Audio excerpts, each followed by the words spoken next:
The rest of us will try to bumble along and follow the directions properly and get the program to you. A couple of things. First, I just want to let Larry talk with you for a moment because he's got some things set up on the website that you might want to know about. Larry? Yeah. Hi. So what I wanted to talk about is we're going to have several Zoom meetings this month. There are, I think, 5 or 6 that I have scheduled, and you can find them on the website on Wintu Audubon calendar. And the other thing is we put up a new YouTube channel where we are recording these Zoom presentations, but I've also uploaded over 30 what I consider to be pretty good videos of birds. So if you like bird videos, go check out our new YouTube page. You can just Google YouTube Wintu Audubon Society, and it should give you a link to our new channel. I think we only need 5 more people to subscribe, and then we'll be able to actually get our URL for the YouTube page will be Wintu Audubon Society. So make it a little bit easier for people to find. Back to you, Dan. All right. So yeah, head over there to the YouTube channel there out of the wintuaudubon.org website. Let's see. Also, I don't think anybody else has any announcements you got to make. I see all of you guys, everybody out there has yourselves muted. That really helps so we don't get background noise, the dog barking or anything. And through the program, if you want to ask a question or have anything going on there, just use the chat. You can move your cursor again down to the bottom, kind of the bottom middle of your screen. And you see the little chat button. And if you click on that, you'll be able to type over on the right side. Usually it's down at the bottom, type message here. And you can type in your question, and then Larry will interrupt Bruce at a timely moment to forward your question on. And then we will have time at the end of the meeting for discussion also. But appreciate you keeping your mics quiet, muted now. One exception to that, does anybody have any announcements right now that we should make? You could mute yourself to bring something up. Unmute yourself.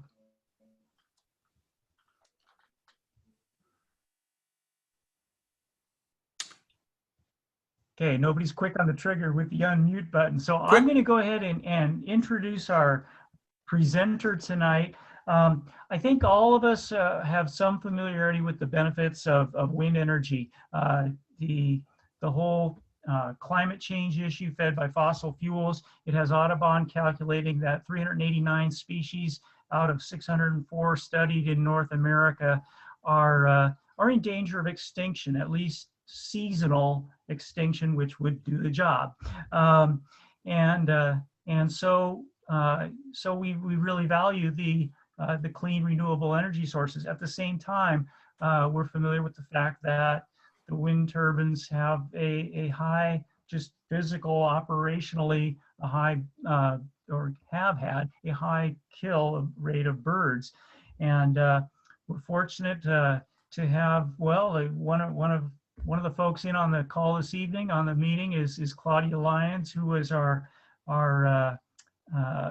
lead person back in developing the protocols at Hatchet Ridge.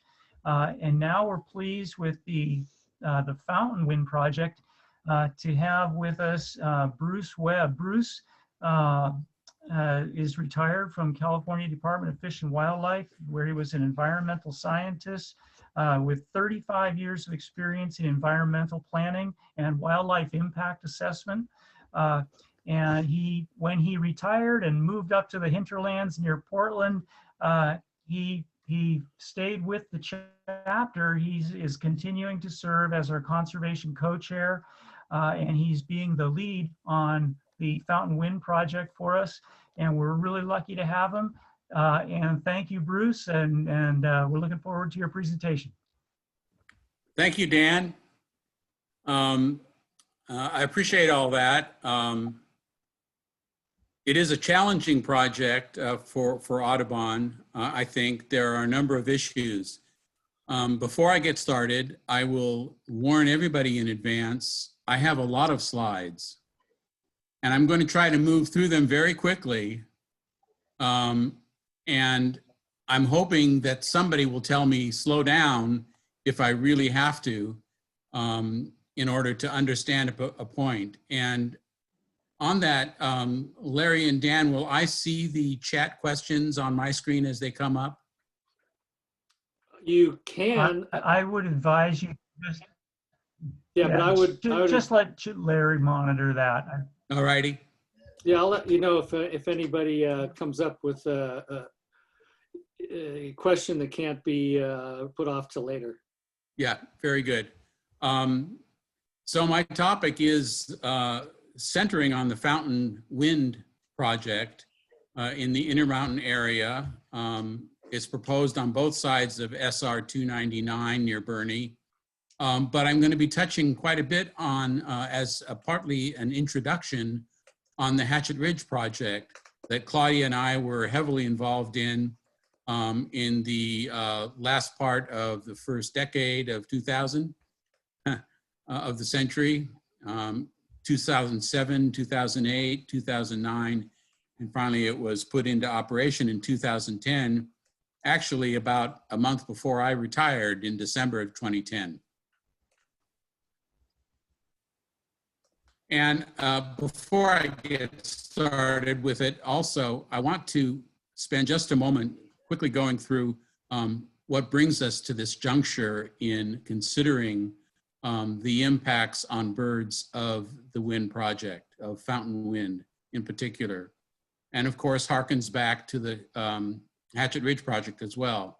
The California Environmental Quality Act, some of you may be familiar with it, some of you may have heard of it.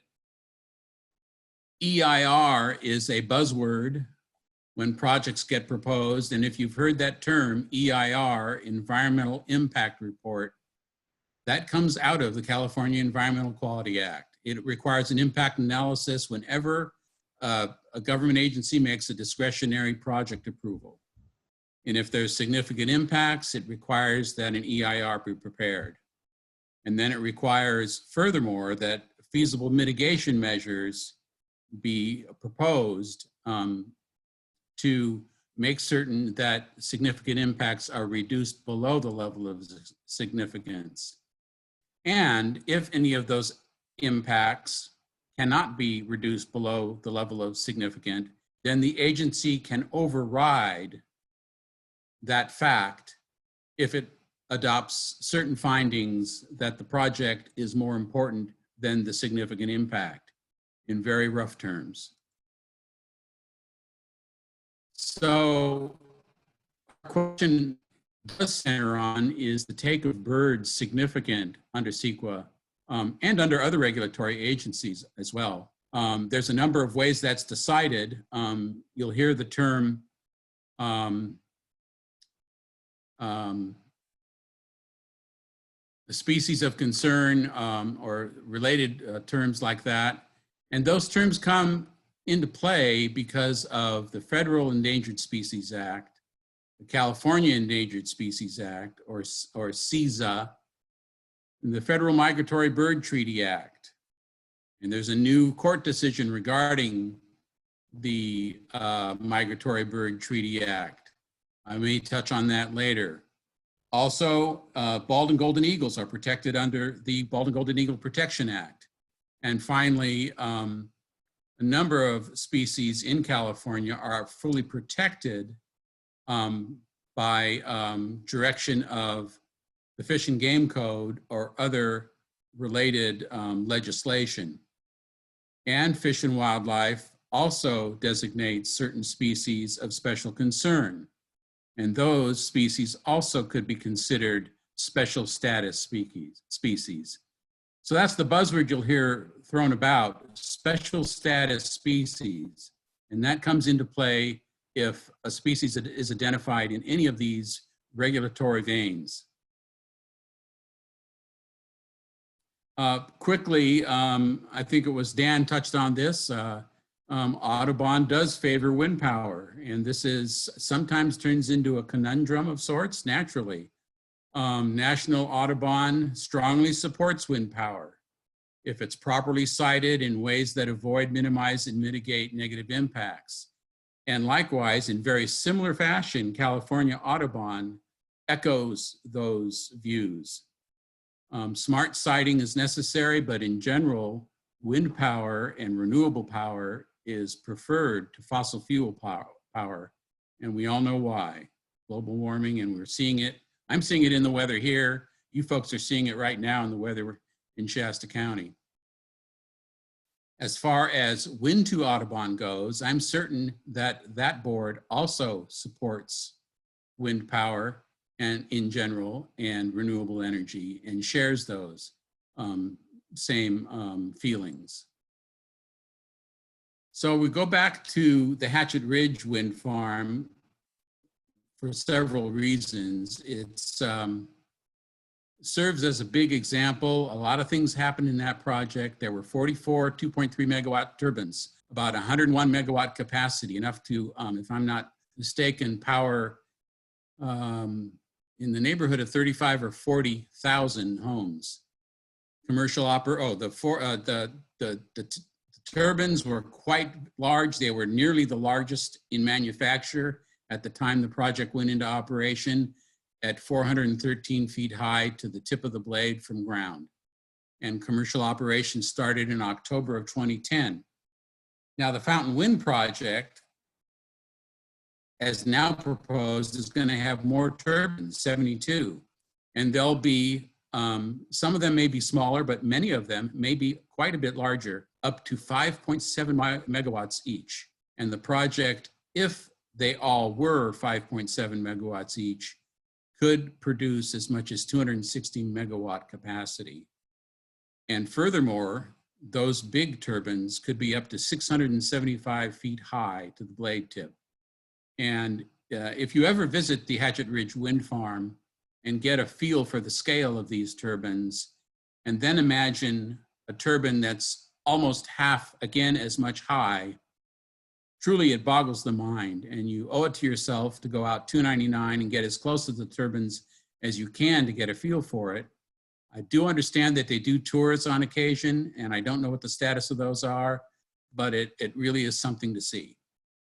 The Hatchet Ridge project was proposed on a mixed conifer tree farm, and the Fountain Wind project also is on a similarly managed conifer tree farm. A very big one. If you're familiar at all with Roseburg Lumber and Roseburg Timber Holdings, they have sold their timber interests to another company, but the staff still remains here in Northern California. And they manage the entire area that the Fountain Wind project's proposed on, with the exception of several small 40 to 60 acre inholdings that are in private ownership. And the entire area is recovering from the '92 Fountain Fire.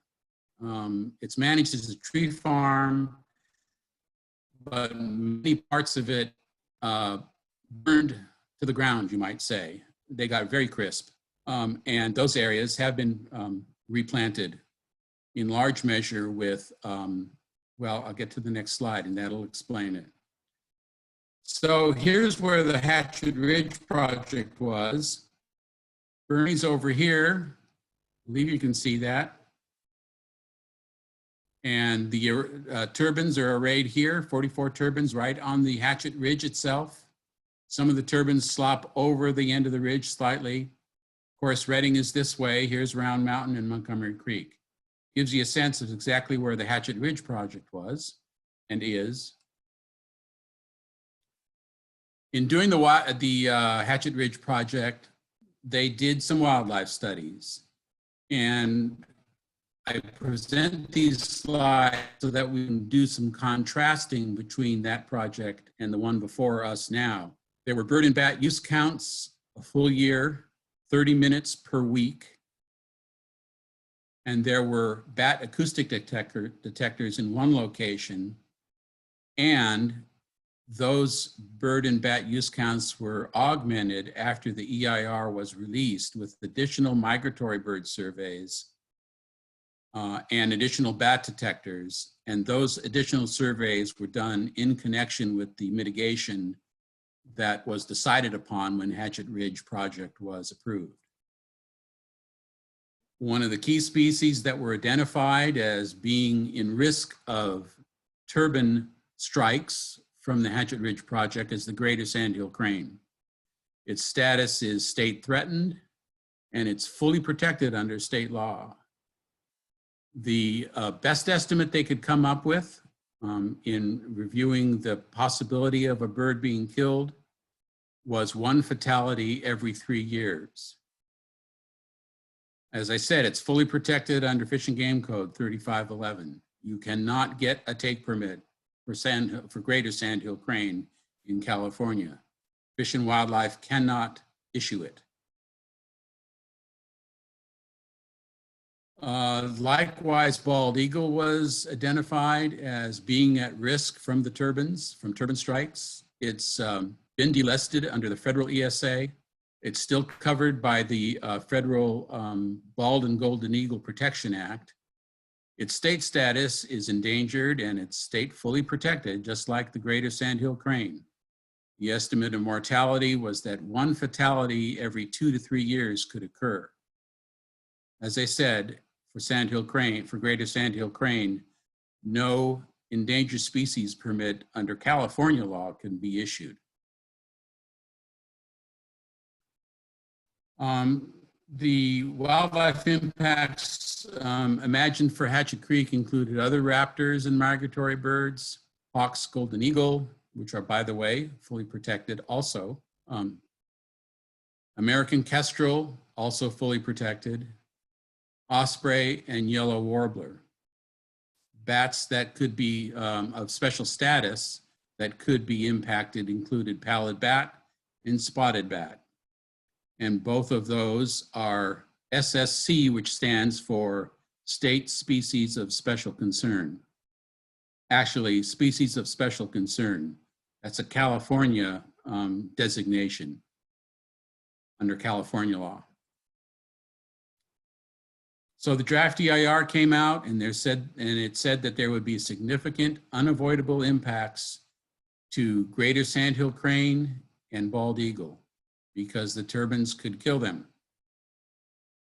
And it proposed mitigation based on only a population level mortality construct. They proposed 5 years of mortality monitoring, and they proposed that if cranes or eagles were killed, that 1 or more turbines could be shut down, or they could restrict the timing or relocate 1 or more turbines. Well, you can imagine what the owner might feel about having to do something like that. That cuts into their profit margin immediately if you should start shutting down turbines. Likewise, restricting the timing and relocating 1 or more turbines could be extremely expensive and cause, in fact, the whole project to shut down for some period of time. They did not propose any compensatory mitigation. And when the draft EIR came out, extensive negotiations followed. Claudia does remember those, others will. Basically, we got our heads together. DFG Regional and Habitat Conservation Board staff got together with state and local Audubon staff, Federal Fish and Wildlife Service staff. The applicant sat down with us, and the applicant's legal counsel was there much of the time. And the interesting part from the Shasta County standpoint is that no county staff were participating in those negotiations. And that was primarily because the county wanted this to get worked out at the draft EIR level before it came before hearings and came before the public. That was actually a good decision, in my belief, on the county's part, because it resulted in a number of concessions by the owner, including the convening of a technical advisory committee, a TAC, consisting of the DFG, it was DFG then, by the way, not DFW, Audubon, Fish and Wildlife Service, the owner, and the county. And that TAC was intended to review monitoring protocols, to evaluate the monitoring results, and to evaluate whether additional mitigation options could be proposed. So one of those additional mitigations that they came up with was for greater sandhill crane. And once again, you can't get a permit to take greater sandhill crane. That put everybody actually between a rock and a hard place. And if the county is insisting that this be worked out, the only possible mitigation that could be, that was practical in our view, was compensatory mitigation. Compensatory mitigation usually takes the form of dedicating land for some purpose that benefits the species. In this case, off-site lands to breed 2 greater sandhill cranes at a 2-to-1 compensation ratio resulted in a 50-acre conservation easement, which was granted to the Modoc National Wildlife Refuge. And they then would manage it in perpetuity for breeding greater sandhill cranes. So that was a win in our view. With regard to they settled on providing a $100,000 donation for bald eagle habitat restoration. And what the TAC, the Technical Advisory Committee, settled on was a radio collar tracking program for local breeding population at Lake Margaret. And that was done in the spring of 11. The offspring were tracked as they migrated into Washington State. It was a very interesting study with some great data for bald eagle research. They followed that juvenile bald eagle from the Hatchet Ridge Project in the Lake Margaret that sits at the east side of the Hatchet Ridge as it wandered through Northern California, Oregon, and wandered all the way up into the Fraser River Valley and back again. And then unfortunately, we subsequently lost the tracking collar, which tends to eventually happen. It's unusual that they last for more than a couple of years. And the last piece of compensatory mitigation that was proposed was to set aside $100,000 if fatality thresholds were exceeded.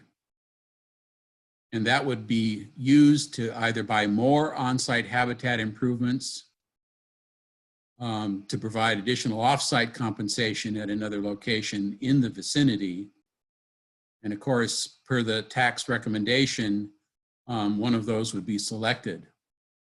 And finally, if any of that failed, the $100,000 could be used to help adjust operations to lessen impacts and lessen future mortalities. Another package of mitigation, if you will, not truly mitigation, but necessary under the circumstances of this project with the threat to these species, was a minimum 3 years of fatality monitoring. There was intended to be first 2 years of operation and then a mandatory 3rd year, which would be scheduled by the committee. And the committee ultimately determined to schedule that for the 3rd year of operation. So there were in fact 3 consecutive years of fatality monitoring. And then finally, if more impacts were discovered, more years of monitoring might be necessary. And they also agreed to additional bird count surveys, which I alluded to earlier. And those were in fact necessary to evaluate the actual fatality rates at individual turbines. So the mortality monitoring of 3 years began in 2011 and went through 2013. And 22 turbines of the 44 were sampled biweekly, and the other 22 turbines were sampled only monthly.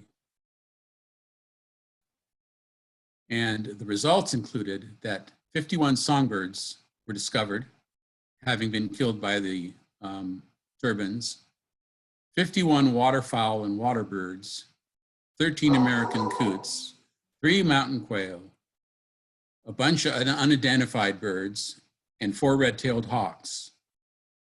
1 each of sharp-tinned hawk, great horned owl, turkey vulture. You can read this as well as I can. Sorry, but and in fact, at the final end of it, after the 3 years of monitoring, no sandhill crane or bald eagle were noted as having been killed. Something to add about the mortality monitoring, because of the way that the monitoring occurs, it is a sample both in time and location of what might be occurring. There's no way to really know how many songbirds, waterfowl, American coots, etc., were actually killed during that 3-year period, or during even any 1 year of that 3-year period, because of the way that the program is constructed. It's a best effort. It's an expensive effort, but it is not free from speculation as to what actually happened. And to put those results into something more sensible, the monitoring indicated that of all birds, these turbines killed 3.49 birds per turbine per year. And breaking that down, it showed that large birds were killed at the rate of 1.13 per turbine per year, small birds at the rate of 2.36 birds per turbine per year, etc. Now, something important to note here is that yellow warblers were killed. As I indicated on the previous slide, there were 2 deaths or 2 mortality to yellow warbler. However, because of the low sample size, it was not able to be determined if that was statistically significant, and therefore they were able to escape the requirement to impose additional mitigation because they exceeded a yellow warbler mortality threshold. And that is kind of the unexpected, you might say, outcome of a statistical research method to determine a threshold that is not fully clear at the point the final EIR was approved, which is basically to say, if we had known that the outcome would be that no additional mitigation would be required if 1 yellow warbler was killed, we would have tried to find some way to impose additional mitigation. So we acknowledge, I think, that this is something that the science is not able to determine at the level that is necessary to fully know what's happening.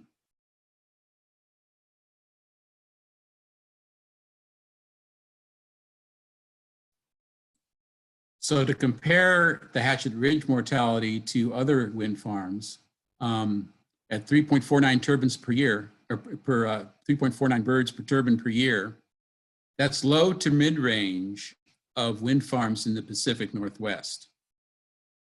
And those mortalities across the Pacific Northwest have ranged from 0.81 to 12.73 birds per turbine per year. So you can see there that, at least for all birds, the mortality at Hatchet Ridge is in the low part of the range for Pacific Northwest wind farms. Similarly, for songbirds, less than or equal to 35% of all the bird fatalities were songbirds. The percentage of songbird fatalities at other Pacific North wind farms were in the range of 80%. So once again, for Hatchet Ridge Wind Farm, it's notable that the fatalities for songbirds are at the low end or in the low to moderate range of songbird fatalities across the Pacific Northwest. However, for bat fatalities, you can see that we hit pretty well at the middle of the range. In that regard, when you bring in the Pacific Northwest and Intermountain West wind farms, because there aren't enough mortality monitoring for bat wind fatalities at Pacific Northwest wind farms to determine this.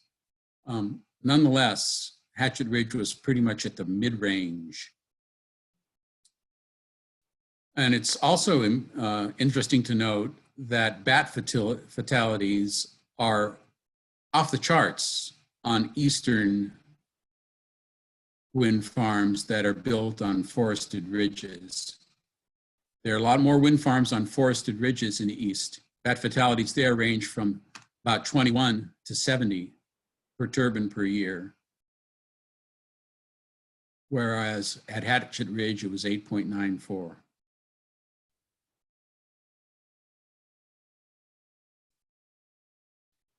Here's some pictures of the Hatchet Ridge Wind Farm.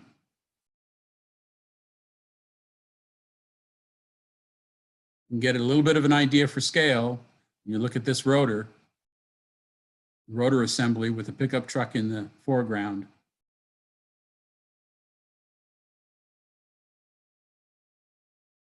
Once again, same pickup, picking up that rotor and sticking it up at the top with a huge, huge crane, Mount Shasta in the background.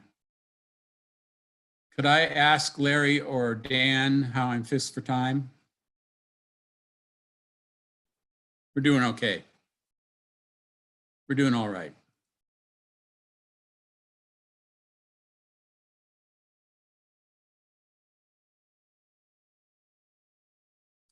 Kudos to my wife for this picture of the wind turbine blocking out the sun. My wife and I took a tour just as the turbines were being commissioned for full operation.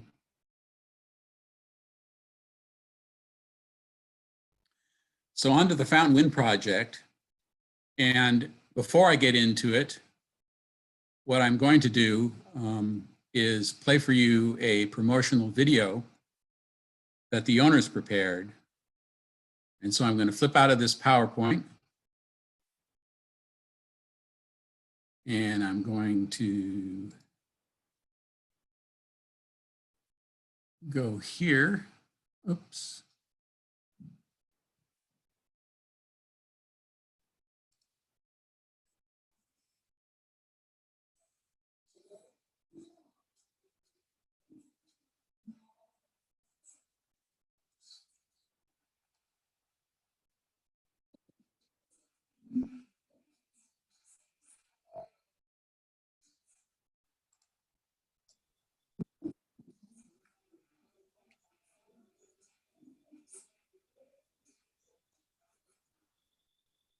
Did you find your desktop?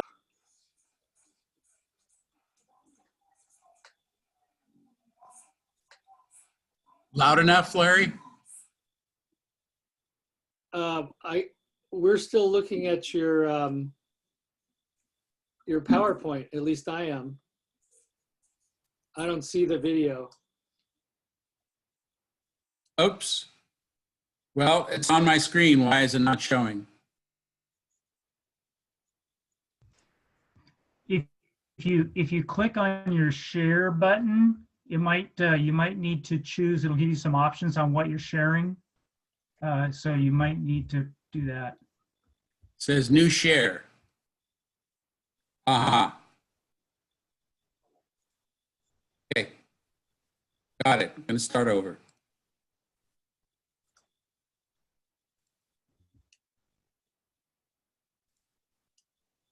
There you go.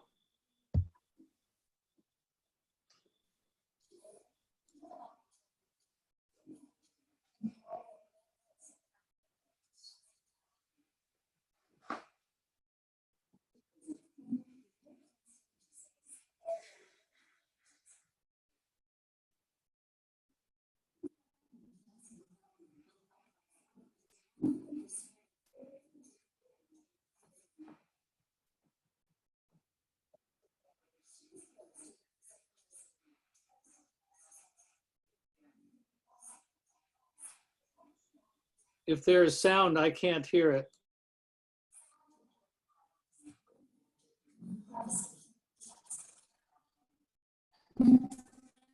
Well, there's plenty of thinking about all these. Wow, if we could slow down the visuals, I would love to understand what we are talking about.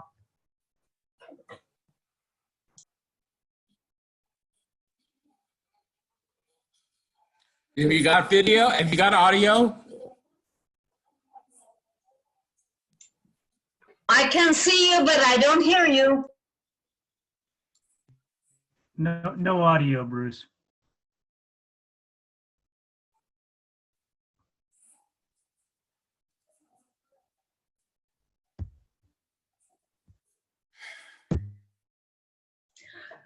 That's my land. That's my land.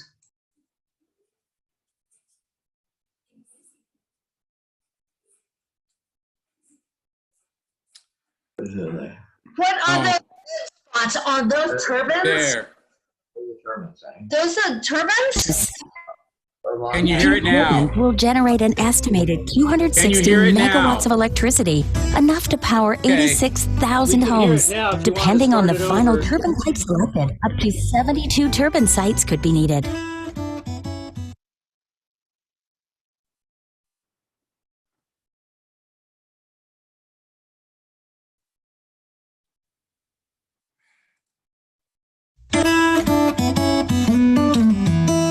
Today, we have an opportunity to bring wind energy and all the benefits that come with it to Shasta County.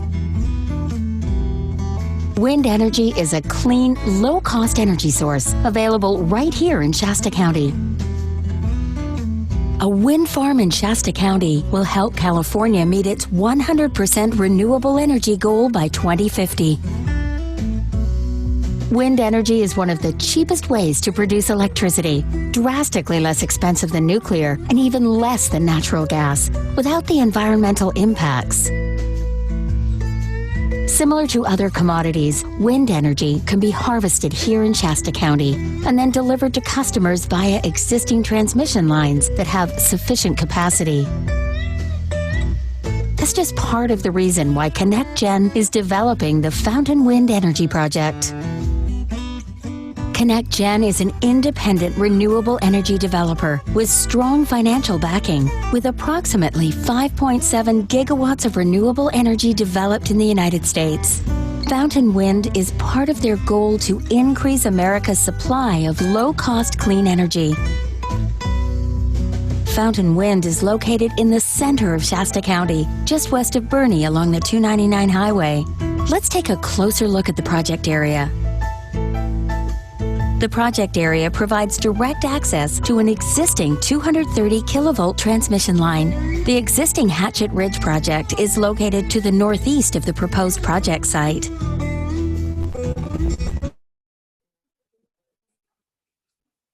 The leasehold area is highlighted with a dotted yellow line, where up to 72 turbines will generate an estimated 216 megawatts of electricity, enough to power 86,000 homes. Depending on the final turbine type selected, up to 72 turbine sites could be needed. New all-weather roads will provide access to turbines for installation and servicing. Based on feedback from the public scoping process, we have carefully sited the turbines within the lease area in the effort to minimize impacts to the natural, cultural, and human environments. Fortunately, the existing transmission line has more than enough capacity to handle the additional power. In talking with people in the area and listening to their concerns, we know that fire prevention is a major concern. Our plan will exist for the life of the project and provide emergency response, evacuation, fire agency notification, and fire prevention. The new access roads will support improved fire prevention and protection. Additionally, the landowner has installed a series of dip pits on site so that helicopters fighting fires will have on-site access to water. When designing the project, we had to think about more than just the wind resource and visibility of turbines. Impacts to traffic are minimized with coordinated construction activity, and the project will generate tax revenue to improve local roads. The project will implement best management practices throughout construction and operation to avoid and minimize impacts to surface water and groundwater.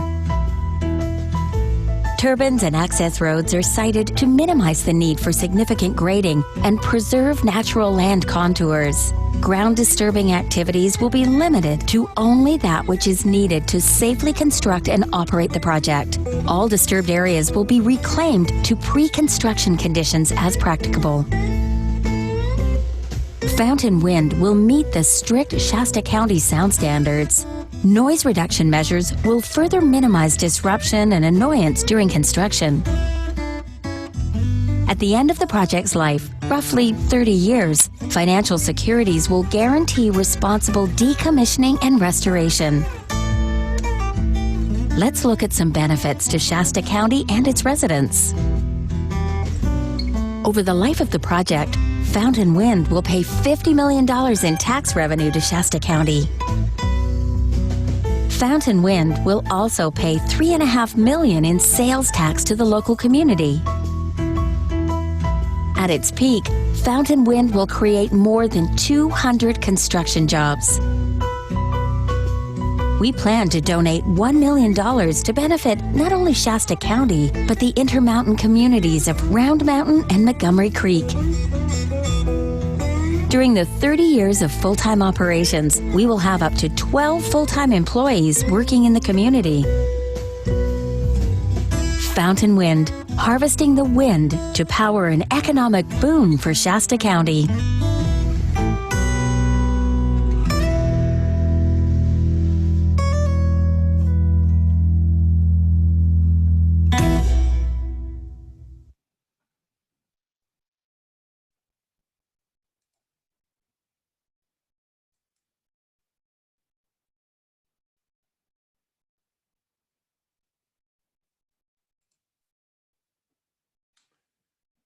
So wasn't that a thrilling presentation?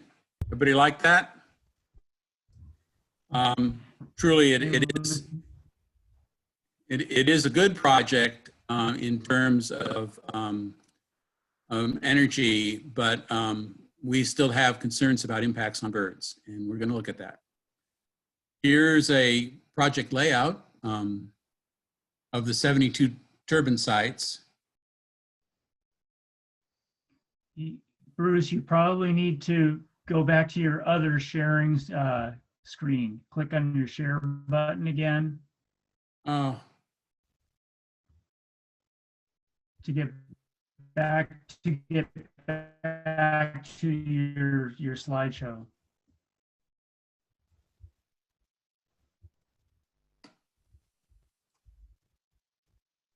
Good. There you go. Yes. Sorry about that. Here's the turbine layout. You can see on the screen, and you've seen the map enough times now, perhaps you know, this is the the Hatchet Ridge line of turbines here. You can see my mouse, can't you? Yes.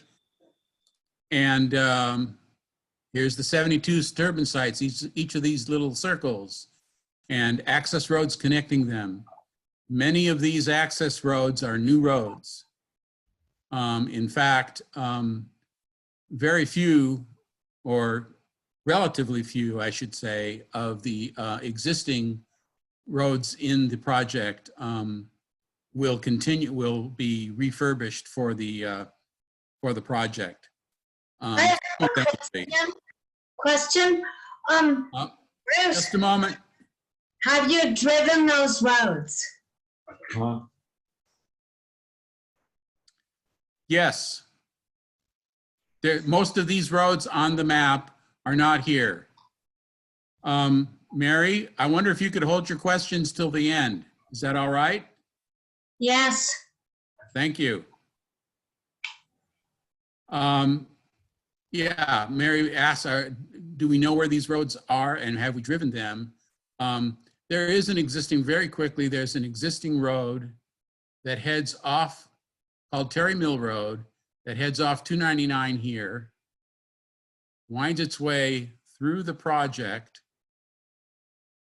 touches some of these turbine sites in this vicinity is particularly, turns this way, comes back here and exits the timber company's holdings.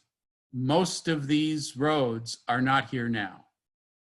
Some of them are as small spur roads for previous logging operations, and maybe one or two of them are regularly used today, but most of them are new. So I want to take you back real quick so we can compare once again and see this information. Up to 72 turbines for Fountain Wind, 5.7 megawatts each, up to 5.7 and up to 260 megawatts capacity. As I said before, many of the turbines will be smaller, but they want to preserve at this time the ability to have any of the turbine sites be as high as 679 feet to the blade tip.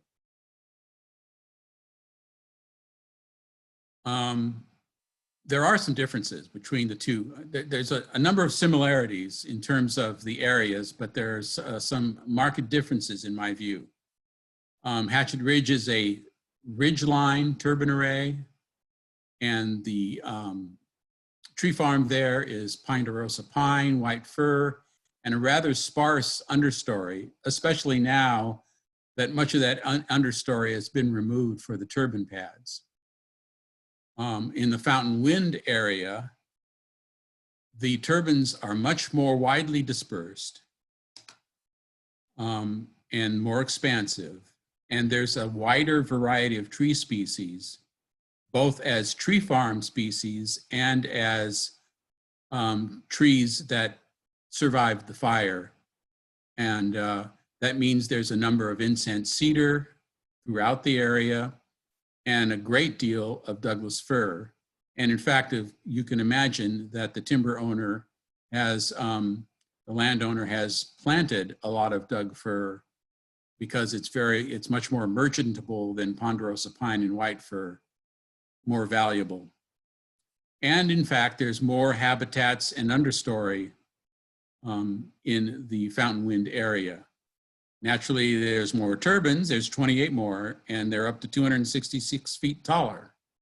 So there's some key differences.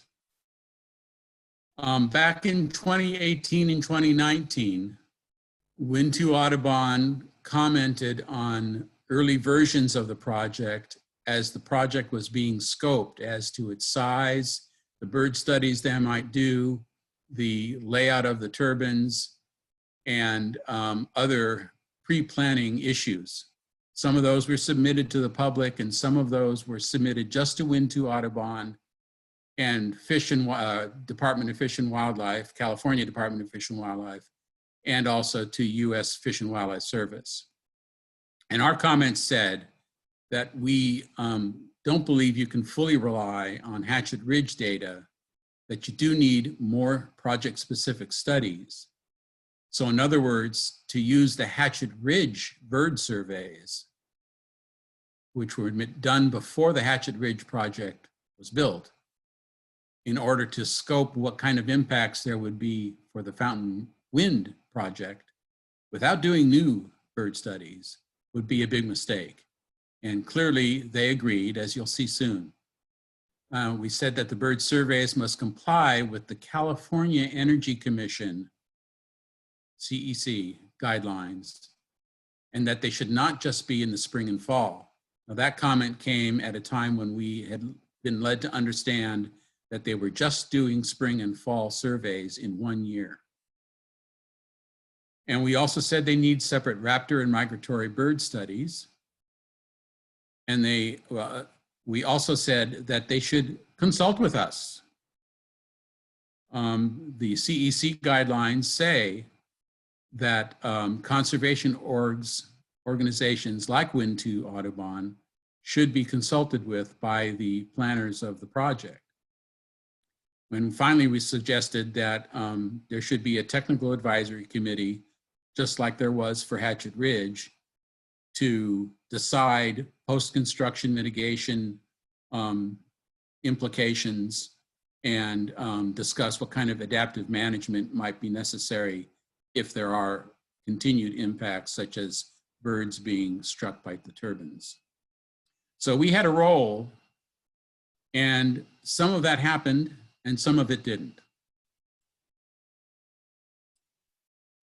The years of large and small bird surveys from April 2017, which was actually prior to the time when Wintu Audubon first commented, and concluding in March 2019, well after we had commented. And those surveys were done not in conformance with the California guidelines, but with the newer US Fish and Wildlife Service guidelines, which are similar. However, a key difference is that those guidelines, I don't believe, require or suggest that the applicant needs to consult with conservation organizations like Wintu Audubon, which they have not, frankly, done. The surveys were done once per month in all seasons, which is good. 39 observation points, and there were 531 surveys of about 1 hour each in the first year, which was 14 months actually, and 383 surveys in the second year, which was the rest of the full 2 years. And this is just a map showing you where those bird survey point counts sites were. You can see them here. They do not precisely match the turbine arrays, but they're strategically placed so that all the turbine arrays are covered basically geographically in general terms. And they do appear to meet the guidelines of the federal direction that they chose to use. They discovered that there are 78 species of small birds out there. That shouldn't really be a surprise, I guess. The special status small birds that were observed included olive-sided flycatcher, Cassin's finch, Lewis's woodpecker, I think I left out an S right there, Vox's swift, and yellow warbler.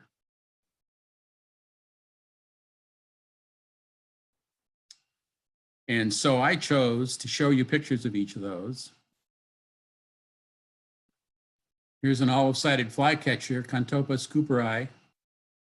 The designations here, by the way, are the special status designation that leads CEQA to view them as an at-risk bird or a bird that needs to be considered when a project is decided as to whether or not there may be a significant impact. BCC means birds of conservation concern in the federal US Fish and Wildlife Service. SCC means species of special concern in the California Fish and Wildlife nomenclature. So each of these designations is a federal and state status designation. You can see that for Vox's swift, it doesn't have a federal designation, but it does have a species of special concern designation by the state of California. Conversely, Lewis's woodpecker is viewed by US Fish and Wildlife Service as a bird of conservation concern, but has no special consideration under the state. That doesn't mean Department of Fish and Wildlife isn't concerned about Lewis's woodpecker. It simply means that there hasn't been a regulatory process or enough studies put forth that would lead Fish and Wildlife to do something official with it. The bird surveys counted a lot of birds at high elevation, at various elevations. All the waterfowl were seen in flight. Snow goose, greater white-fronted goose, Canada goose, and tundra swan. They were in groups at elevations higher than the maximum turbine height. It is possible to do a bird survey and determine how high the birds are flying. It's somewhat a guess, but they have ways of determining that with some degree of certainty. As to water birds, they did see in flight greater sandhill crane and American white pelican. Once again, they were only observed in flight. There really isn't any habitat in the Fountain Wind area for these types of birds to have set down. There's no large lake that a pelican might have sat down on for a nest and a snack. But in contrast to the waterfowl, the water birds, the cranes and the pelicans were viewed in groups which they judged to be approximately 24% of them within the rotor swept height of the turbines. The rotor swept height is it's a logical designation, but just in case you're wondering, when you have a wide range of turbine sizes that you're considering, the shorter turbines might be closer to the ground than the taller turbines. And when you designate a rotor swept height, you have to take the area from the smallest turbine that is closest to that has a rotor that sweeps closest to the ground, clear up to the tallest turbine that might have a rotor that sweeps at a high elevation. So the rotor swept height that they consider and the area that they consider that the rotors might be in is a much larger area, or somewhat larger area, than any of the turbines themselves might be.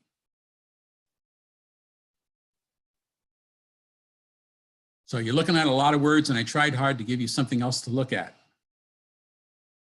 Here's some nice pictures of American white pelican and greater sandhill crane. I see that I didn't get the conservation status in there. I could look back and see what those are. And by the way, thanks to National Audubon for their online bird information, which is quite handy in grabbing photos that are pretty riveting. I especially like this picture of the greater sandhill crane. It's very nice.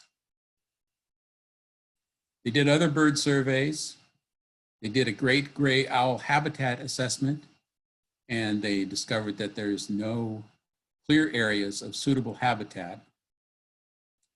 That's an interesting observation because the California Department of Fish and Wildlife does say that the Fountain Wind area may have great gray owl habitat, and their estimators of great gray owl habitat say that there could be such habitat in the area.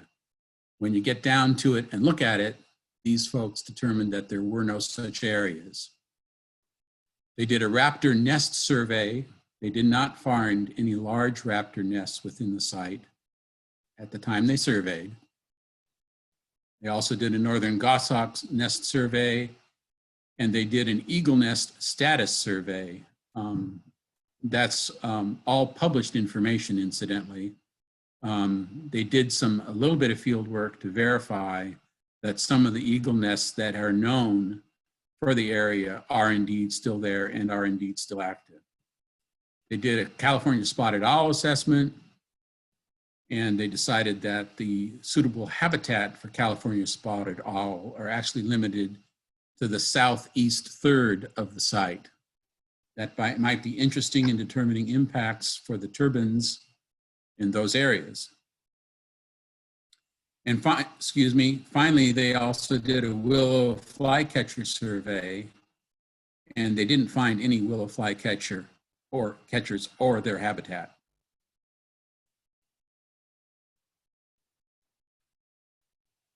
So they did daytime surveys for raptors. And naturally, they saw bald and golden eagle. Well, maybe not so naturally. They saw bald and golden eagle. I would have expected them to see bald eagle. Not sure about golden eagle, but they did have some observations. They saw plenty of red-tailed hawk, of course, Cooper's hawk, sharp-shinned hawk. You'd expect those. Ferruginous hawk, northern harrier, northern goshawk, and a whole bunch of turkey vultures naturally. But they didn't find any large raptor nests within the project area. Now, during those daytime studies, they did see a great horned owl, a northern pygmy owl, but they didn't conduct any nocturnal owl surveys, in spite of our suggestion to that effect.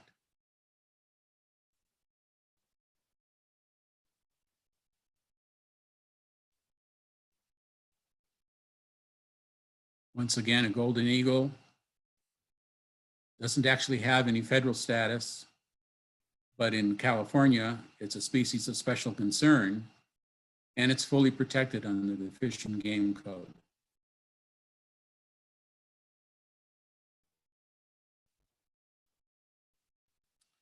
They did bat acoustic surveys, and including information on bats, even though they're not birds, because we often do that in Audubon. Audubon looks at other wildlife too. And those bat acoustic surveys were in fact done with the California Energy Commission guidelines. They did 3 seasons from spring to fall in 2017. And they did have a number of bat detectors. They used more bat detectors than they used in the Hatchet Ridge surveys, pre-project surveys. They discovered hoary bats, silver-haired bats, Mexican free-tailed bats, the big brown bat, and California bat. These were the most numerous detected. They also saw a few spotted bats and western mastiff bat, which are both species of special concern as determined by Department of Fish and Wildlife. Their best estimate of potential fatality for bats was afforded to them by the information from the Hatchet Ridge Project. At the Hatchet Ridge Project, there were 225 to 527 fatalities per year of all bat species. Here, once again, are those species of special concern bats that were part of what they discovered are out there in the Fountain Wind region: spotted bat and western mastiff bat. So on to the examination by the draft environmental impact report, which came out in July of 2020. We're looking at it in depth right now. Comments on the draft environmental impact report are due a week from today, and you can bet I'm working on it. And this whole slide project, this whole presentation helps me a great deal to focus and to see what some of the issues ought to be. In the draft EIR, they have said there could be possible or significant impacts through mortality to bald and golden eagle, and possible mortality to California spotted owl, possible mortality to other raptors, and those are projected at up to 53 for mortality per year. But they do not identify, they discuss naturally, but they do not identify that impacts to sandhill crane, to greater sandhill crane, would be significant. We questioned that, I questioned that, and I believe we'll be commenting on that. In my view, it is a bit of inconsistency between their in their examination of impact possibility and significance of that impact between bald eagle mortality and sandhill crane mortality. And quite frankly, I think that has a lot to do with the fact that eagles, both bald and golden eagles, are protected by the Bald and Golden Eagle Protection Act, which calls for a take permit, whereas sandhill crane do not have, greater sandhill crane do not have specific federal status. Conversely, sandhill crane are fully protected and you can't get a take permit. So in my view, it's a bit easier to identify sandhill crane as not being significant because there's nothing you can do about it in terms of getting a take permit. And they might be spending a lot of money. I hate to be cynical and crass at this point, and it's probably not fair, but that might have something to do with it. Anyway, there also did not identify any operational impacts to small birds, like the Lewis's woodpecker, Vox's swift, and yellow warbler, which all are special concern birds and which all showed up in the bird counts. All of those birds also could be flying at rotor swept elevations.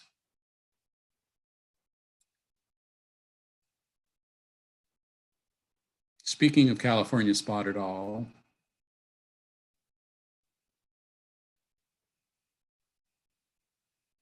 it's the northern spotted owl that has federal status, by the way.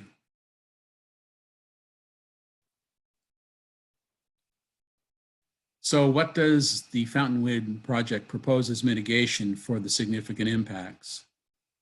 There's some good ones. As in the Hatchet Ridge project, they proposed that they would discourage raptor use of the turbine areas by radically reducing prey species habitat. There is some history to that, as I understand, from the Altamont wind farms that kill a lot of golden eagles. I know they've made effort there to reduce habitat. I believe that's been successful. And it's shown that if you have a lot of piles of rocks around turbines, there'll be a lot of rodents, and there could be a lot of, especially golden eagles and other raptors. They also propose that they would demonstrate to the Fish and Wildlife Service that they have complied with the Bald and Golden Eagle Act, but they don't propose that they would get a take permit as mitigation. And we wonder why that is. I have in fact consulted with National Audubon Society staff on this very question, and they are questioning that as well. They also propose that they would train the operations staff to always report bird and bat fatalities. It's an interesting thing. I think ethical people that were trained to report bird and bat fatalities might in fact do it, and some people might not. So it's not necessarily a terribly reliable way of getting information on bird and bat fatalities, but it's certainly important to do it. It also proposes a post-construction mortality monitoring study that in fact is not truly mitigation, but it could lead to mitigation, particularly if mortality thresholds are exceeded. It's also could be seen as a form of mitigation in terms of gathering information that could be valuable to other wind farms in the future and form the basis for more knowledge and more study about the impacts of turbines on birds generally. So in that vein, you could call it a form of mitigation, but in fact, it truly isn't mitigation. It just could lead to mitigation. And it leaves, the draft EIR leaves to the county the question of whether there would be optional compensatory mitigation such as the type that we had for the Hatchet Ridge project. It leaves it to the county to decide at a future date if additional compensatory mitigation might be levied. And then it uses the word if warranted, the phrase if warranted. And I think that's a little bit of a slippery slope. So we may have a problem with that.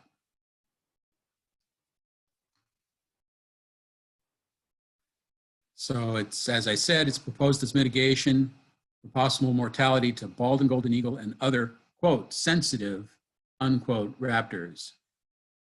They haven't defined sensitive raptors. Does that mean special status raptors? Pretty much all raptors can be seen as special status in some way. Many are protected by the Migratory Bird Treaty Act. And there's even a Raptor Act that protects raptors, the Federal Raptor Act. So what sensitive raptors means needs to be defined, and they don't define it.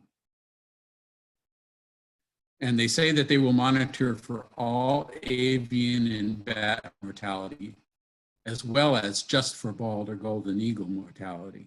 That only makes sense. If you spend money on a monitoring program and you're out there anyway, why would you ignore mortalities to other species? It does mean more work for them.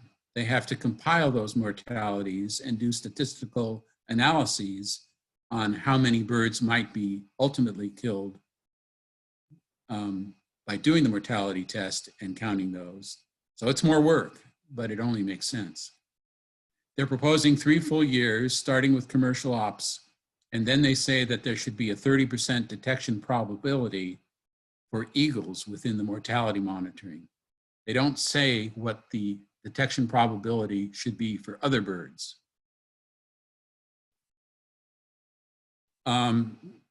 As I said in the previous slide, I believe it was, it says that there should be mandatory incidental monitoring for the life of the project. And that's frankly what the operations staff would do. There is a form of incidental monitoring that takes place when the mortality monitoring, when those staff are out there doing their mortality monitoring under a study, under the auspices of a study, if they see a mortality that's not within the prescribed time periods or precisely within this prescribed area that they're monitoring, that could also be an incidental mortality. And so there's a little bit of a slippery slope forming here in the way they've worded the mitigation. As I said before, as I said before, the staff are to be trained to recover the incidental mortalities and to immediately notify the Fish and Wildlife Service and Cal Fish and Wildlife.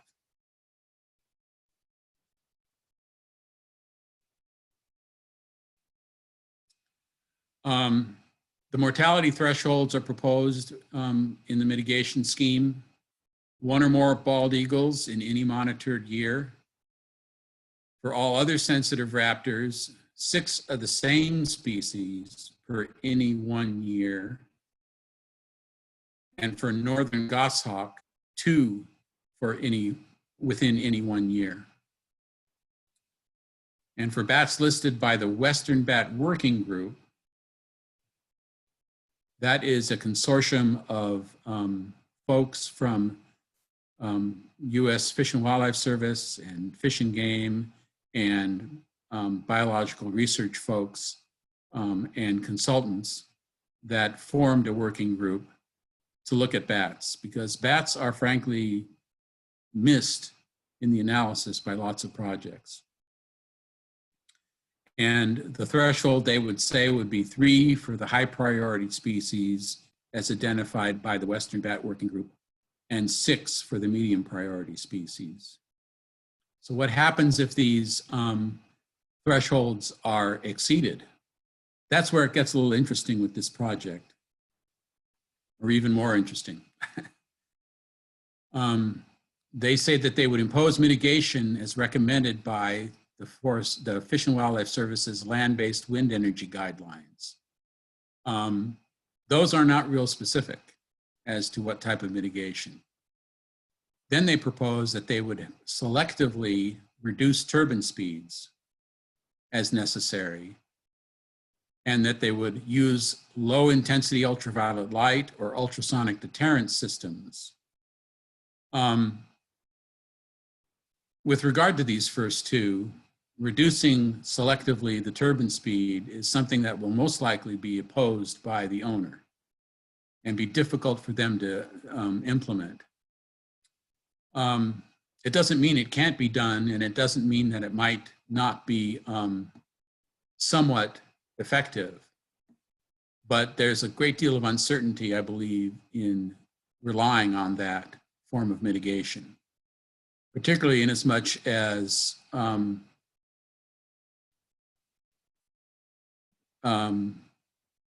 it could be in future years that other turbines kill the same bird at higher rates. There's always the uncertainty of where mortalities might be happening in the future. As to low intensity ultraviolet light or ultrasonic deterrence systems, those are not really proven yet. There are some wind farm studies underway.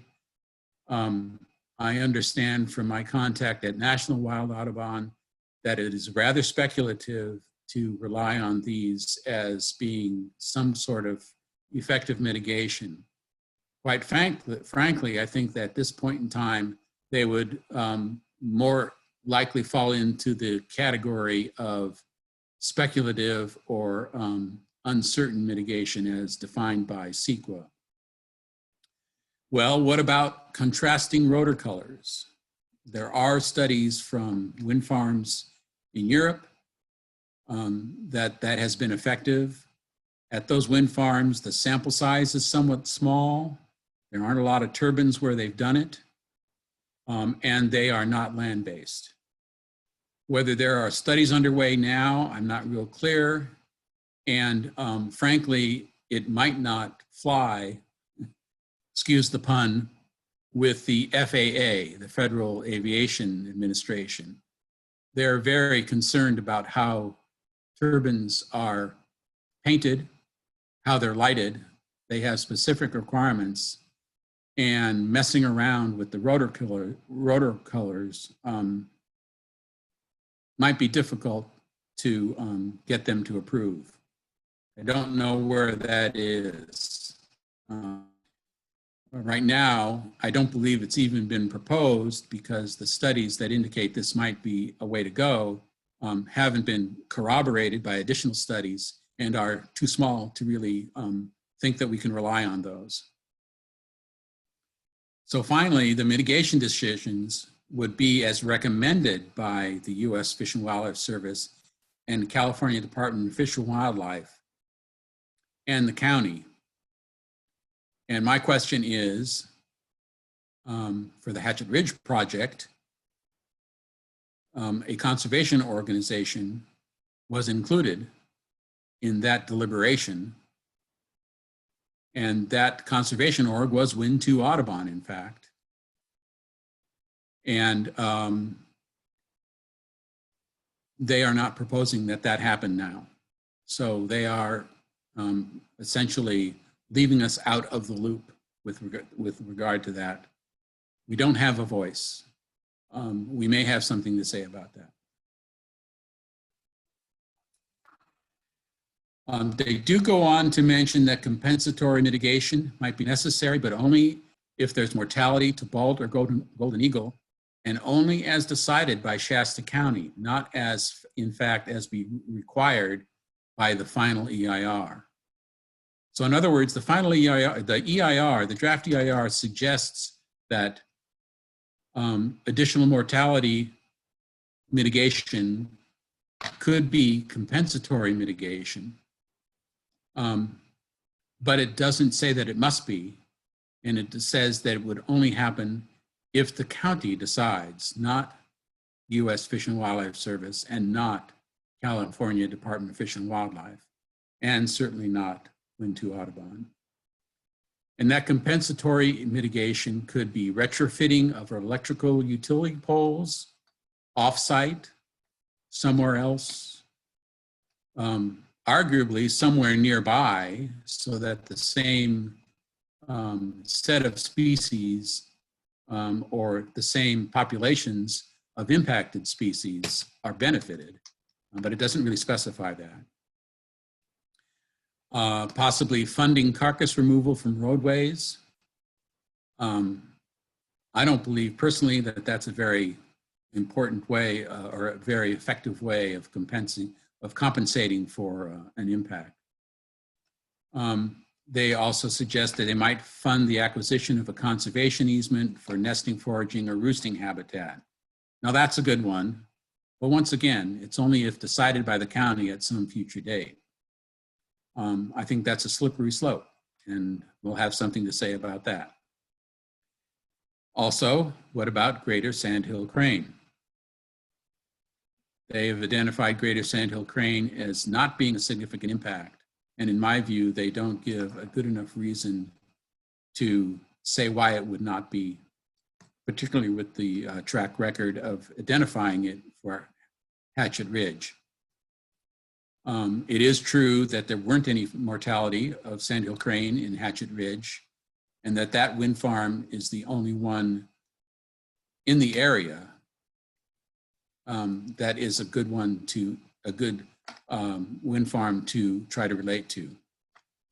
And finally, what about compensatory mitigation for other special status birds that might be killed? None is mentioned.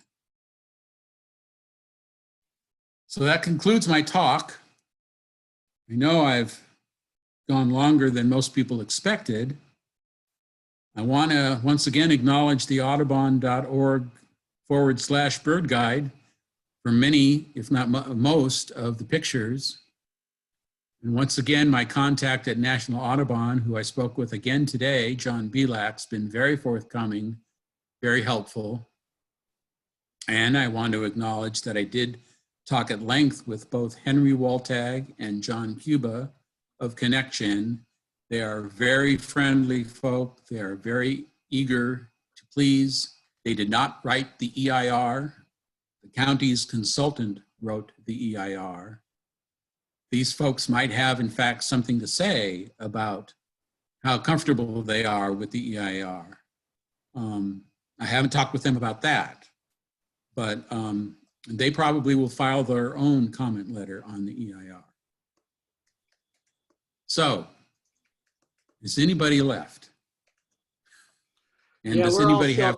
We're all still here, Bruce. As a matter of fact, we've got a big list of questions for you. Oh boy. I'm thinking of starting at the bottom of the question list because the questions got more and more specific as we went along, and the most important questions were actually toward the end of your talk. I'm gonna actually go through these and ask you from the bottom up, each one at a time. By the way, this entire presentation has been recorded and is still being recorded, so these questions will be on the recording and it will be posted on the Wintu Audubon YouTube page.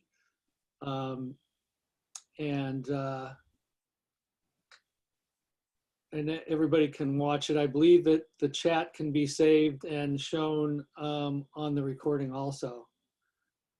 So the first question here, or the last question I should say, is from Bob and Carol Yetzi. Well, actually it's a comment. He says, please make sure and thank Bruce for his and others' hard work in this area.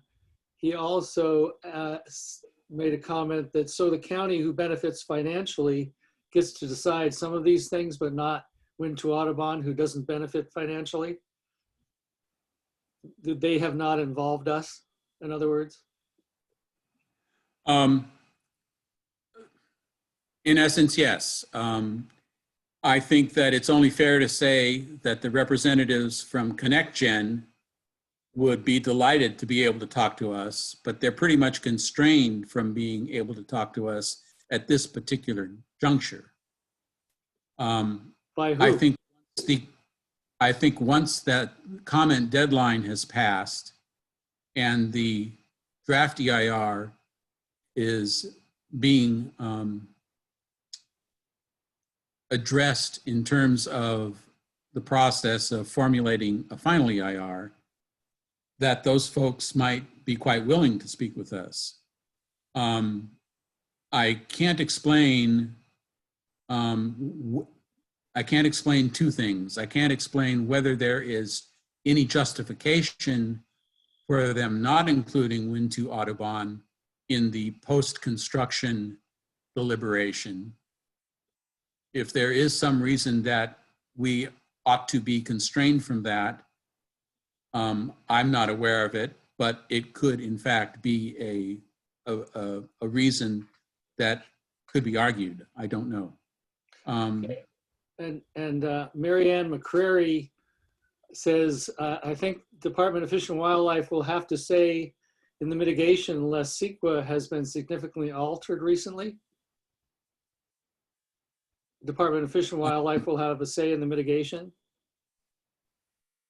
Well, the Department of Fish and Wildlife, I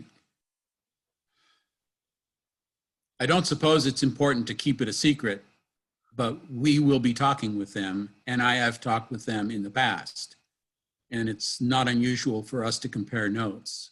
I'm not going to see their letter. They're not going to see our letter until the draft EIR deadline is over, but is done. But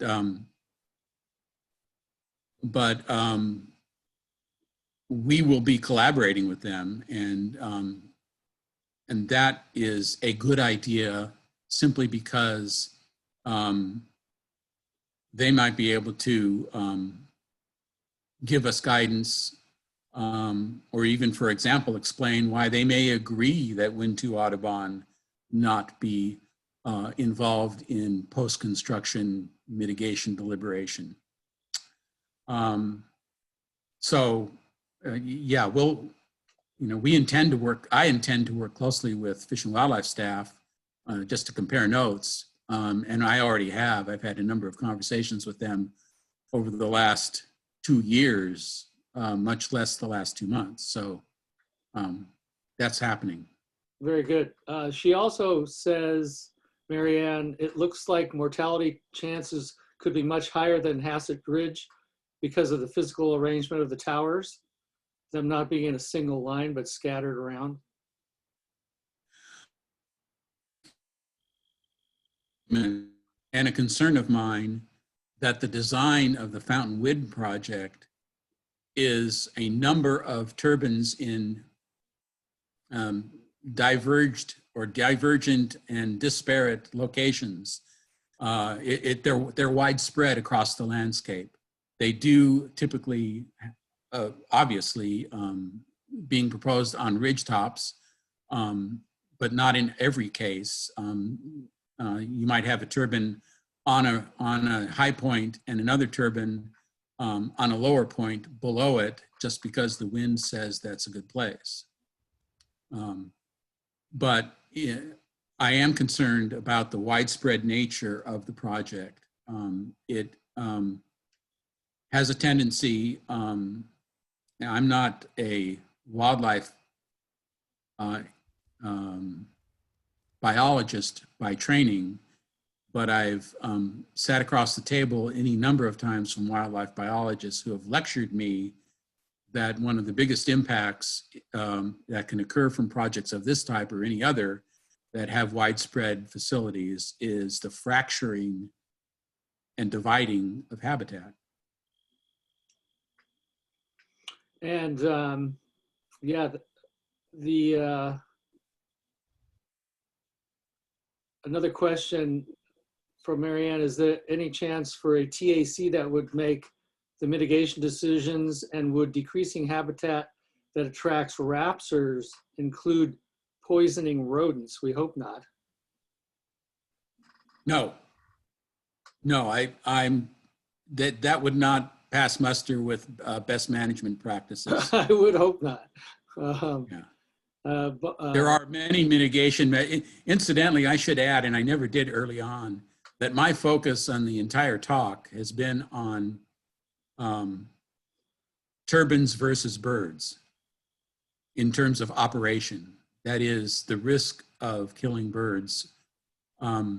There are many impacts with adequate mitigation in the proposal that are related to construction only, or roads only, or and that biggest one, of course, is when they get in there with heavy equipment and during nesting season and disrupt nests. There are protocols, there are best management practices, there are 2 wildlife agencies weighing in on this project. If I see something out of the ordinary, I'll call it, but I'm not going to be concentrating in my letter on those types of construction level impacts. So that's not my focus in this talk, or probably in reviewing the EIR. Just want to make sure that they're doing the right job on it. And typically they will be, yes. Right, that's another whole issue, because obviously in that large of an area, there would be some kind of nesting birds there. Claudia Lyons, our previous conservation chair, who's on tonight, basically said to confirm no mortality thresholds have been proposed that would automatically trigger specific mitigation measures. Well, that's a good point. That's, I think, where the draft EIR is on a slippery slope. Quite frankly, I think there's too much uncertainty in what happens when a mortality threshold is exceeded, both temporally and practically. In the temporal sense, you don't know, we won't know if a mortality threshold, or we may not know if a mortality threshold has been exceeded until after a final report is prepared after 3 years of study. If, however, a bald eagle is killed, they have to tell us. If they discover a bald eagle during the study, they also would have to tell us or tell the wildlife agencies. And so we will know that, yes, but as far as thresholds, for example, raptors in general, we may not know that until studies have been prepared. So there's a temporal issue there. From a practicality standpoint, it's to me, the suggested mitigation in the event thresholds are exceeded are pretty threadbare. The options are limited. And that is probably because they don't really want to talk about compensatory mitigation. And that also, to me, explains why the compensatory mitigation is strictly at the option of the county, not as mandated by the EIR. Yeah, that's pretty suspicious. Bob Yetzi and myself exclaimed that we undoubtedly need nocturnal owl surveys. And then Bob also asked if there's no creeks or small waterways in that area for willow flycatchers. There must be creeks in the mountainous area. Yeah, there's a lot of drainages. There's north and south and middle fork of Montgomery Creek. There's Hatchet Ridge and small tributary, Hatchet Creek and small tributaries of it. There's lots of waterways. There's lots of habitat that you would expect to see willow flycatcher, but they did do a protocol level willow flycatcher survey and did not turn up any indication. I assume those are done by a wildlife biologist? Yes. Pretty much all the field wildlife work was done by a firm that specializes in all manner of such surveys for wind farms, called WEST, which is simply Western Ecological Services, something. I don't remember what the T is. I believe they're based in, they're based in Corvallis. And Shelley asks if, will there be concurrent logging to open up the site for construction? I assume there would be. And has that acreage been determined? That's a good question. There is, I happen to know that there is a THP being prepared.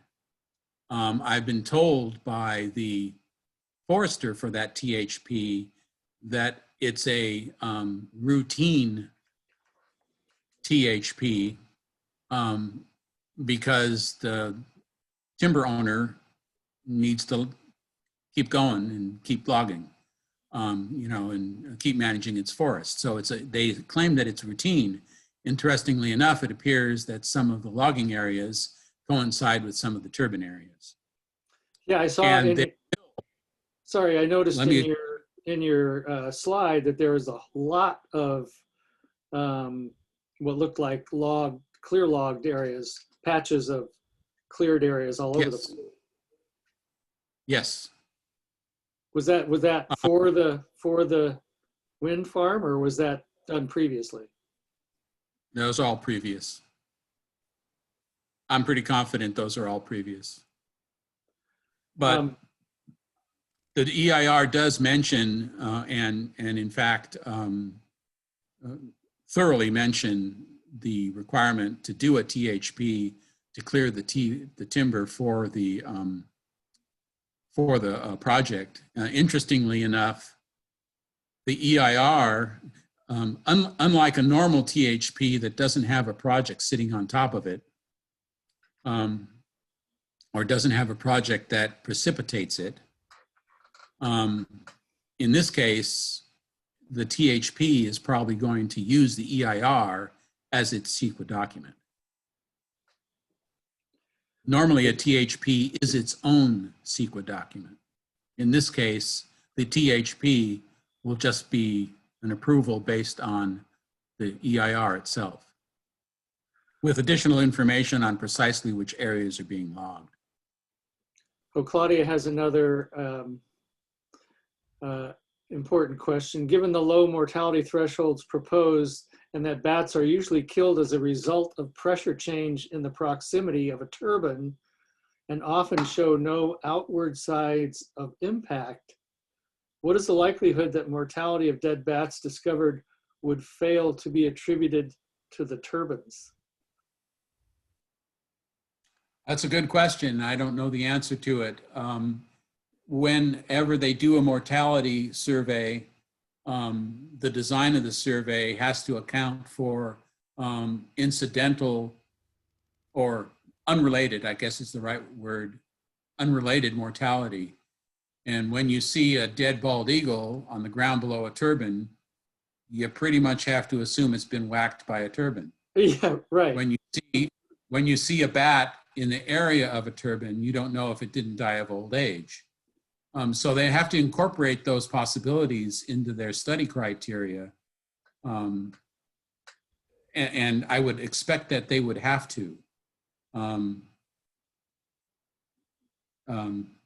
They do these mortality surveys for many, many wind farms, and particularly because eastern wind farms kill so many bats by barotrauma, by the pressure changes that pop their lungs. Dan Greeny, our president, asked if involved parties agree to reduce raptor mortality by destroying prey habitat, would it be reasonable to propose that those parties mitigate with prey raptor habitat restoration elsewhere or nearby? I think that has merit. I do too. Let me get up here, back up to some more earlier questions. Well, I made a comment that when you were talking about species of special concern, because my work with burrowing owls is basically that actually doesn't offer any protection to the species. I mean, there's no penalty for killing them. I mean, there's no species of special concern. Yeah, it doesn't offer any real protection. No, it only passes muster as special status in terms of what killing one means in terms of a significant impact in CEQA. It doesn't mean if you kill one species of special concern that suddenly it's significant. Right. It just means they have to look at it in the CEQA document.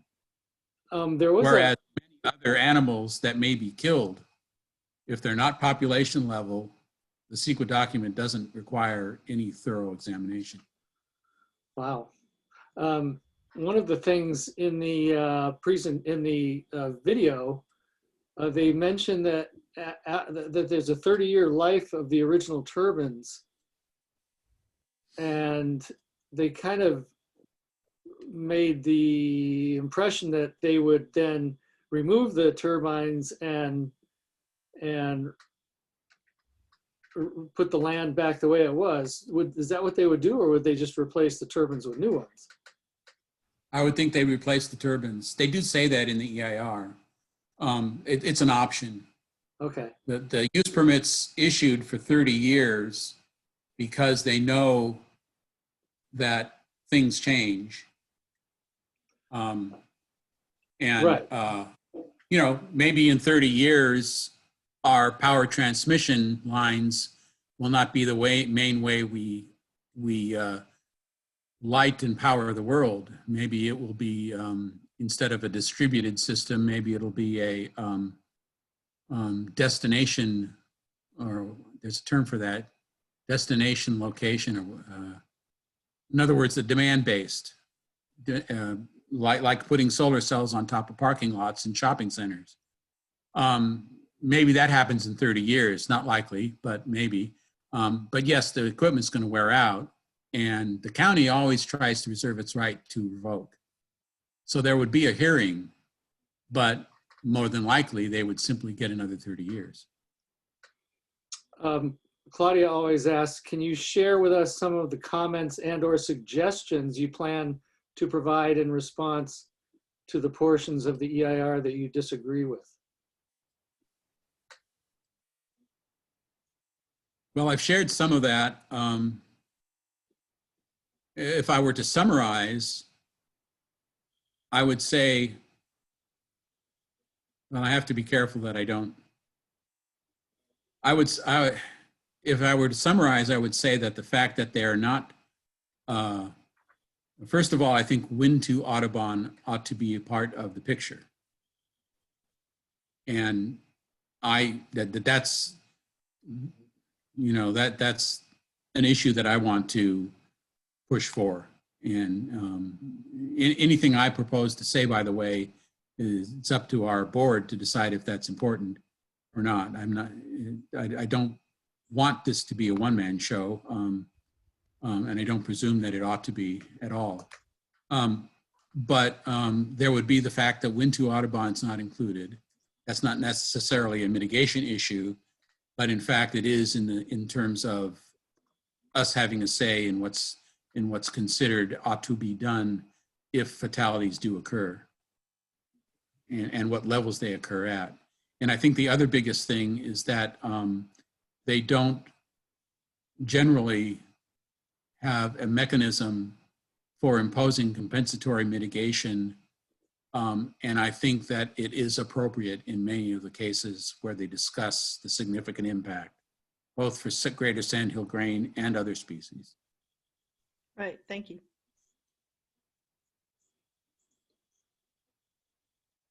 I'm looking back up through the questions. I think that pretty much wraps it up. If anybody else has a quick question, type it in now. Go ahead, Mary.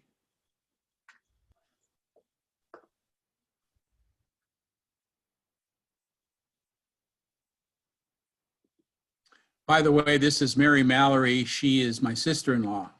Ah, Mary. I should unmute myself. Yeah, go ahead. Yeah. Mary. Hi, Mary. Yeah, well, I was really interested in how we're going to implement our reaction to all this stuff. I happen to be an owner on property there right in the midst of this big development of electricity and wind power. You know, I'm offer green energy, but it's cutting down my forest and killing my birds. And yeah, I'm concerned, and I don't know what more I need to say. Well, we all appreciate that, Mary. Thank you. Yeah, we are all concerned. That's why we're here. So Yeah. And I just want to say, you know, go ahead, Bruce. Well, I think Mary understands that it is not practical or probably ethical for Wintu Audubon to share its information and give voice to what exactly we're going to say so that she can say the same thing. That would not be appropriate, I don't believe. Nonetheless, the more people say something, particularly a landowner in the area versus folks that may or may not be spending all of their time studying this stuff, the more people that weigh in on these issues, the more the county is forced to consider them. And you know, I think there's other things that a landowner might be concerned about, and that's just plain proximity to the turbine sites. You don't want to ever be cast as a NIMBYist, not in my backyard, but when a turbine's staring you down you know, when a turbine's being erected right next to your property, which could have a house on it someday, or even a property that already has a house on it, then I know I would be saying something about it. Dan, did you have some final comments? Just to kind of, yeah, I do. And just to kind of augment what you're saying there, add to it, Bruce. You know, it is that difficult process that reiterated it. You know, we want clean energy. That's a real benefit. You know, the fossil fuel stuff isn't good, but it steer our way toward getting our government and our industries to do that well. And so I just want to thank you and participants. This has been real informative and valuable, and I hope we can rest toward doing this well. And Larry, thanks again for the tech work there. I know I'm breaking up a little bit, I think, for some of you. Sorry about my internet connection. I do also want to put in a quick plug. Next month's program, we're looking at, you know, if the raptors are in danger up there, and Bob Yutzi is going to be presenting that program, so people can watch for the announcements. Larry will get that up on the website as we get closer to that program next month. But thank you all very much. I appreciate it. I think we all do. Thank you. Great job, Bruce. Thank you. Dan, that program next month, quick question, that program next month, where exactly is his focus area? Is it Shasta County? Bob, are you still here? Yeah, Bob, do you want to unmute yourself and address that? Did I unmute? Yeah, Yes. you're on. Yeah, we can hear you. Okay, pretty much a primer on basic identification of raptors, diurnal raptors of Shasta County that we might encounter, or that we do encounter regularly. Sounds like fun. All right. Yeah. It does. We'll probably have more pretty pictures than you had, Bruce. Hey, I'm not going to be defensive about that. but I did. Thank you all very much. Yeah, I did spend the last 2 days adding a lot of pictures just because I care. Thank you. Thanks. Thank you, Bruce. Thank Thank you, you. everybody. All right.